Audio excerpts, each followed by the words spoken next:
Hello বন্ধুরা, আপনারা কেমন আছেন? আমি তো ভালো আছি। আজকে সন্ধেবেলা আমি কি বানাচ্ছি আপনাদেরকে দেখাবো। আর এই যে আমি আলুগুলো সিদ্ধ করে নিয়েছিলাম। সিদ্ধ করে এখন আমি এই চাকু দিয়ে ছোট ছোট করে কেটে নিলাম। আর এই সাথে নিয়ে নিয়েছি পেঁয়াজ আর রসুন আর হচ্ছে ভাজা বাদাম। এগুলো ভাজা বাদামগুলো ছাড়িয়ে নিয়েছি। আর এই যে সাথে নিয়ে নিয়েছি বেসন, আর সাথে আরও মশলা আছে। আর এই কড়াইটা গরম হয়ে গিয়েছে। কড়াইয়ে আমি এখন তেল দিয়ে দিচ্ছি। ঢাকনাটা অল্প করে তেল দিয়ে আলুর পুরটা বানিয়ে নেবো আগে। আপনারা দেখতে থাকুন আমি কি বানাচ্ছি। এখন দিয়ে দিচ্ছি এই যে জিরা, অল্প করে জিরা দিয়ে আমি দেবো এই যে রসুন কুচিটা। আমার দেখাতে না, কড়াটা এর মধ্যে দেখাতে। এই যে রসুন কুচিটা দিয়ে দিলাম।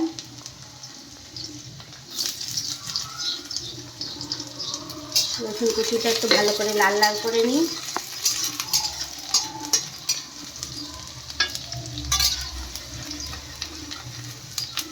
লাল লাল হয়ে গিয়েছে। এখন দিয়ে দিচ্ছি এই যে পেঁয়াজ।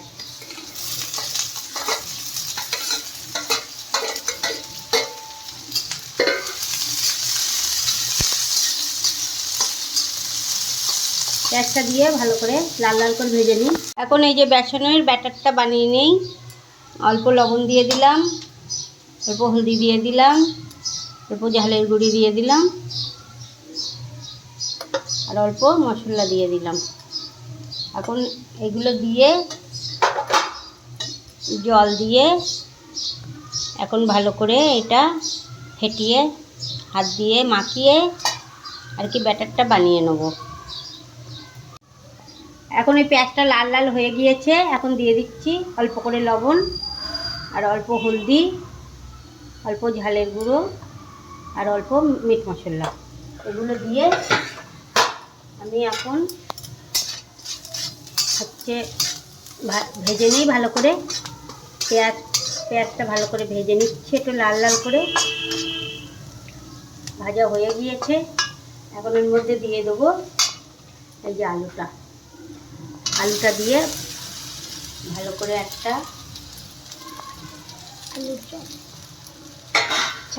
আলুর পুরটা বানিয়ে নিচ্ছি মশলা দিয়ে। হ্যাঁ, পেঁয়াজটা দিয়ে পেঁয়াজের মশলা দিয়ে আলুর পুর বানিয়ে নিচ্ছি। আলুটা এরকম খুঁটি দিয়ে একটু এরকম দিতে হবে, তাহলে একদম মাখো মাখো হয়ে যাবে।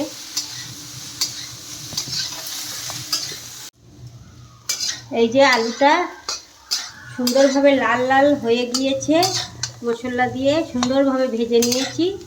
এখন আমি এই আলুর মধ্যে দিয়ে দেবো এই যে ভাজা বাদামগুলো। এখন অল্প অল্প করে বাদাম দিয়ে দিচ্ছি এই ওপরে। দেখুন এরকমভাবে বাদাম দিয়ে দেবো। সব বাদাম দেবো না, অল্প রেখে দিই না, ওটা দেখে বাদামগুলো দিয়ে দিলাম।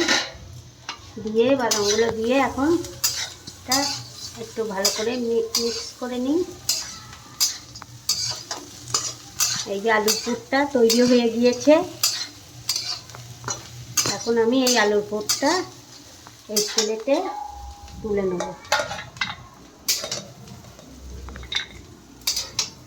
তুলে একটু গোল গোল করে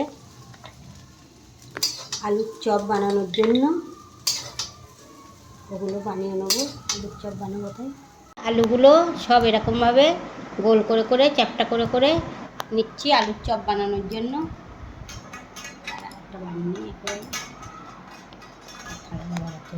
সব আলুর চপগুলো বানিয়ে গিয়েছে। তো চলো এখন রান্নাঘরে গিয়ে এখন এইবার এগুলো ভাজি। যে ব্যাটারটা ভালো করে গোলা হয়ে গিয়েছে। এখন আমি তেলটাও গরম হয়ে গিয়েছে কড়াইতে। এখন এই যে আলুর চপটা এটা কোথায় রাখি,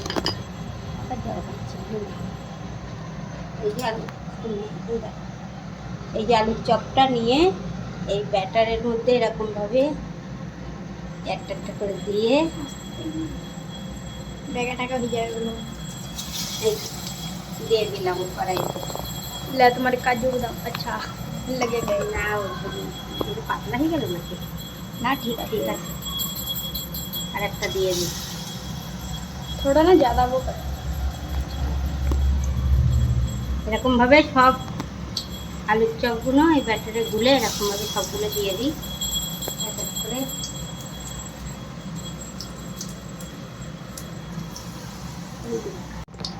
এখন এই চপগুলো একটা একটা করে উল্টে দিই। तो आलू टिक्की हो जाती है কিরকম চপ হয়েছে, এই যে চপগুলো একটা একটা করে উল্টে দিই তেলের উপরে। আরও তেল দিতে হবে না।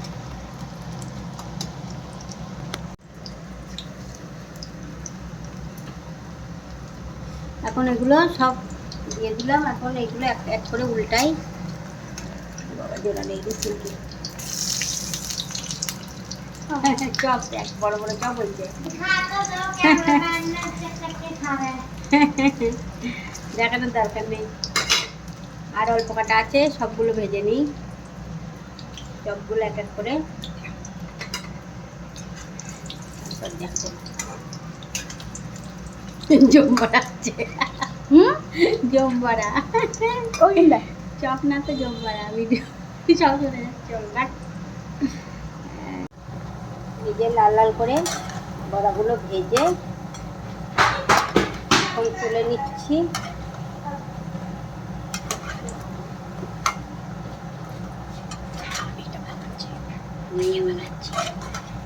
এখন এগুলো সব তুলে নিই। আজকুনে দাঁড়া আমি বানাই সবগুলো। প্রথমবার বানাচ্ছি তাই না আলুর চপ, দেখি কেমন হয়। এই দেখুন এক প্লেট ভরে গিয়েছে আলুর চপে। আমরা কি দোকানের মতন বানাতে পারবো? এরা যেরকম বানাতে পারছি বাড়ির খাওয়ার জন্য ঠিকই আছে। দেখুন এই যে হচ্ছে আলুর চপ বানানো হয়ে গিয়েছে। একটা আমি আলুর চপ ভেঙে দেখাই তোমাদেরকে। এই দেখুন কত সুন্দর হয়েছে, একদম দোকানের আলুর চপ। ভিতরে আলু ভরা, একদম সুন্দর হয়েছে। দোকানের মতো অত ভালো হয়নি, কিন্তু ভালো খাওয়ার মতো সুন্দর হয়েছে। একটু খেয়ে দেখ, শোনাই না খেয়ে দেখ একটু।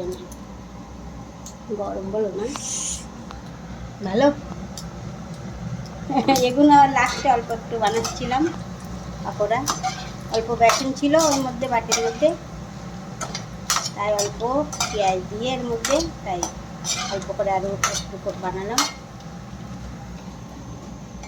তো আমার এই যে চপ, এই যেগুলো দেখো, এগুলো চপগুলো কেমন হয়েছে। তো ভিডিওটা চলো তত ভালো হয়নি পাকোড়াগুলো, তাই যা হয়েছে। ভিডিওটা ভালো লাগলে একটা লাইক কমেন্ট শেয়ার করে দিও।